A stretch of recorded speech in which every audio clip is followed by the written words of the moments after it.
श्री रामचंद्रांनी समुद्रदेवांचं मनोभावे यथासांग पूजन करून भक्तिभावाने प्रार्थना केली. प्रसन्न होऊन समुद्रदेव प्रगट झाले आणि म्हणाले, हे प्रभू, आपण सेतू बांधा.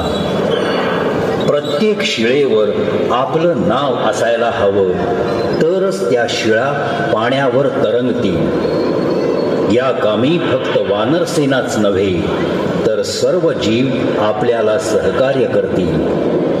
देवलोक आपल्याला आशीर्वाद देईल, आपल्याला यश प्राप्त होईल. माझ्या राम भक्त वानर वीरांनो, आपल्याला माते समान असणाऱ्या सीतामाईंच्या सुटकेसाठी लंकेत पोहोचायला हवं. हा सागर पार करूया, सेतू बांधूया. मोठमोठाले पाषाण आणून या समुद्रात टाका. थकू नका, हे कार्य आपल्या हातून होणारच आहे. वानर दगड आणून समुद्रात टाकू लागले, पण ते पाण्यामध्ये बुडू लागले. वानर थकून जात होते, दगड बुडतच होते.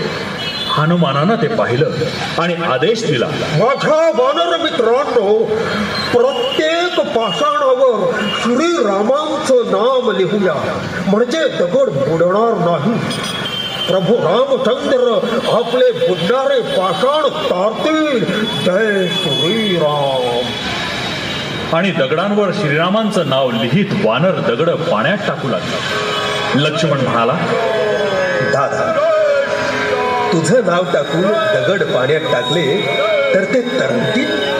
लक्ष्मण, अरे माझ्या नावाचं फक्त निमित्त आहे.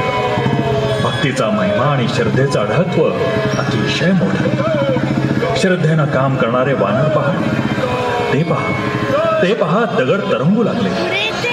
सेतू बांधला जातो. हनुमानाची भक्ती अतुलनीय आहे. तो भक्त श्रेष्ठ आहे. धन्य हनुमान आणि त्याच्या वानर सेनेची. तथास्तु.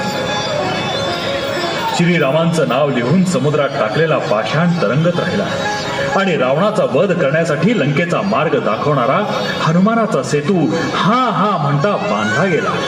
जय श्रीराम, जय श्रीराम, जय श्रीराम. ध्वनिमुद्रण चंद्रशेखर येलारपूरकर, रिदम रेकॉर्डिंग स्टुडिओ, शुक्रवार पेठ, पुणे.